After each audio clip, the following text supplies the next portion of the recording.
나서 환자분들이 제일 많이 여쭤보시는 것 중에 하나가 마취 깬 후에 왜 바로 물 안 주세요? 물 주세요. 왜 물을 바로 못 먹는 거예요, 원장님?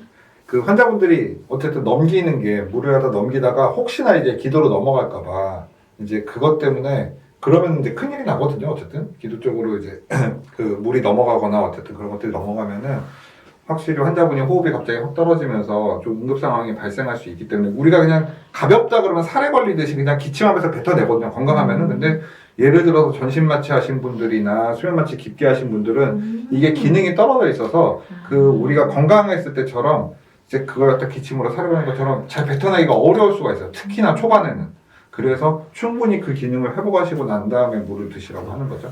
또 이제 근육 기능이 다 좀 떨어져 있으니까 만약에 삼킨다 하더라도 이게 밑을 못 내려가고 오히려 약간 구토하듯이 다시 뿜어내는 경우가 있을 수 있거든요. 또 그렇죠. 다시 그걸 뿜어내다가 또 기도가 막힐 수도 있기 때문에 환자분들이 본인은 괜찮다 생각하지만 아직도 음식도 몽롱하고 육체 상태도 완전히 다 회복이 되는 상태가 아니기 때문에 안전을 위해서 이제 음식 섭취나 음료 섭취는 금하고 있는 거죠.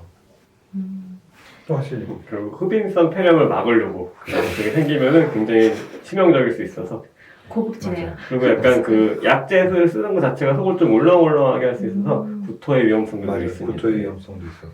수술 끝나가시면 저희가 일부러 물 안 드리는 거 아니고 수술방 선생님들도 그렇고 저희도 다 이유가 있어서 물 못 드리는 거니까 물은 집에 가서 먹는 걸로 할게요. 자, 그 다음 우리 왜 사각턱 수술을 하고 나면 입원을 하나요?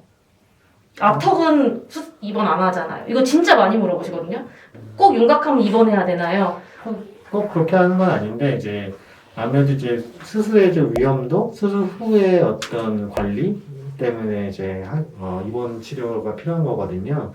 특히 앞턱이나 뭐 광대나 이런 데는 뭐 큰 구조물들이 없는데 요 사각턱 부위는 이 뼈 뒤쪽 부분으로 큰 혈관이 지나가거든요. 수술 중에 수술 바로 직후에 괜찮다 하더라도 혹시 수술 후에 마취 약제가 좀 깨면서 아니면 뭐 혈압이 오르거나 이런 거에 의해서 뒤늦게 출혈이 발생하는 경우도 있을 수 있어요. 그래서 만약에 출혈이 발생하게 되면 좀 목이 좀 붓거나 만약에 목이 좀 붓게 되면 좀 뭐 기도를 압박하거나 호흡에 문제가 생길 수도 있기 때문에 입원해서 환자분이 잘 문제가 없이 회복하고 있는지 뭐 불편하진 않으신지 이런 것들을 좀 더 면밀히 저희가 봐드리고 있고 그렇기 때문에 입원 치료죠. 요 사각턱 수술할 때는 입원 치료에서 환자분 이제 상태를 관찰하게 됩니다. 실제로 환자분이 오늘 이제 곧 수술하실 분인데 자기는 잠은 집에서 자야 된다고 하도 그러셔서 근데 이런 일이 좀 빈번하게 있어요. 실제로 뭐 친구 둘이 와서 수술을 하는데 한 분은 앞턱만 하고 한 분은 사각턱만 하고 막 이러는데 본인은 입원을 안 하는데 뭐 친구는 입원하고 이러니까 왜 저만 입원하죠? 뭐 이렇게 물어보시는 분도 꽤 돼서 요건 질문 한번 넣어봤고요. 그리고 요거 정말 많이 물어보시는데 수술하고 나서 코가 휘어 보여요? 라고 얘기를 정말 많이 하시거든요. 근데 이게 인중이나 턱이 틀어져서 그렇다고 원장님들께서 설명해 주시는데 잘 환자분들이 수술 전에 거울을 잘 안 봐서 내 얼굴을 잘 몰라서 그런지 모르겠지만 거의 다 휘어 있으시잖아요. 근데 왜 수술하고 나면 코가 더 휘어 보이는 느낌? 이거 그냥 느낌일까요? 아니면 실제로 왜 일자로 수술은 못하죠?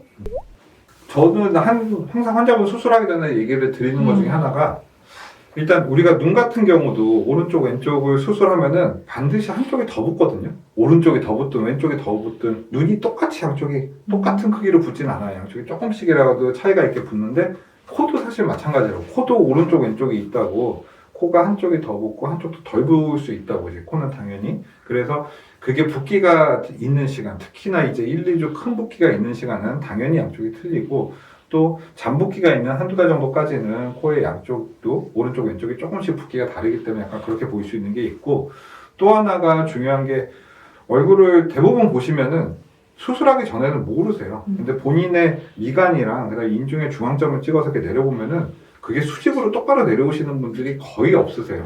저희가 항상 사진을 수술 전에 제가 동의서 이제 할 때 사진을 보여드리거든요. 저희가 의학사진 수술전 찍어보면은 거기서 딱 찍어서 내려보면은 수직으로 내려오신 분들이 없고 대부분 오른쪽이든 왼쪽이든 1, 2도씩 조금씩 틀어져 있으세요. 근데 수술 전에는 그거를 인지 못 하시다가 수술하고 나면은 내가 이제 잘 됐는지 안 됐는지 계속 거울을 보면은 이게 왜 휘어졌지? 삐뚤어진 것 같은데 그 조그만 것들이 보여요. 이 하이라이트 때문에. 그럴 때는 본인의 미간이랑 인중을 보시고 그 선상에 이 콧대라든지 코끝까지 딱 연결이 돼 있으면은 그건 정상적인 상황인 거고, 만약에 그 선상에서 이게 벗어나 있으면은 그거는 조금 약간 원장님을 찾아봐서 한번 휘어진 건지 안 휘어진 건지 경과를 봐야 되는 그런 상황이라고 보시면은 조금 더 깔끔할 것 같습니다. 네, 좋은 말씀 감사합니다. 왜냐면 저도 항상 설명드리거든요. 그 예쁜 아이린도 그 연예인도 비대칭은 있다. 콧구멍은 위치가 다르다라고 설명드리기 때문에 요거는 수술하고 나서 휜 게 아니라 원래 본인이 갖고 있는 비대칭에 사실 이제 좀 참고해 주시고요. 이게 딱 그 말에 마지막 한마디 하고 싶은 게 딱 있어요. 그게 환자분한테 드리는 얘기 중에 하나가, 코가 무조건 수직으로 내려온다고 그게 맞는 코가 아니에요. 그 본인의 축에 맞는 선상에 있는 코가 맞는 코고, 무조건 수직으로 내려와야 된다고 생각하시는데 수직으로 무조건 서 있는 코가 딱 맞는 코는 아닙니다.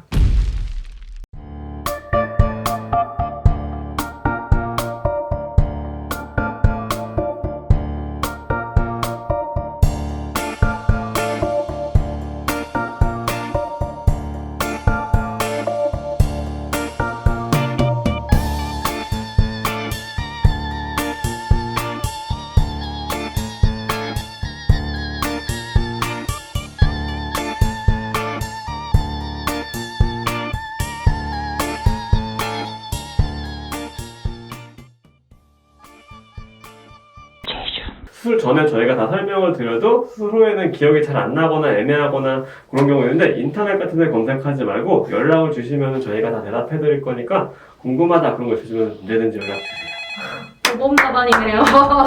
이렇게 인터넷으로 찾으시면 잘못된 정보가 너무 대학생이 많아서, 댓글 달고 초등학생이 댓글 단다고 그러잖아요. 그런 일이 있어요. 그래서 꼭 병원에 문의주셨으면 좋겠고요. 김 원장님도 하시는 분 있으실까요? 좋네요. 네, 좋네요. 퇴근할 수 있겠네요.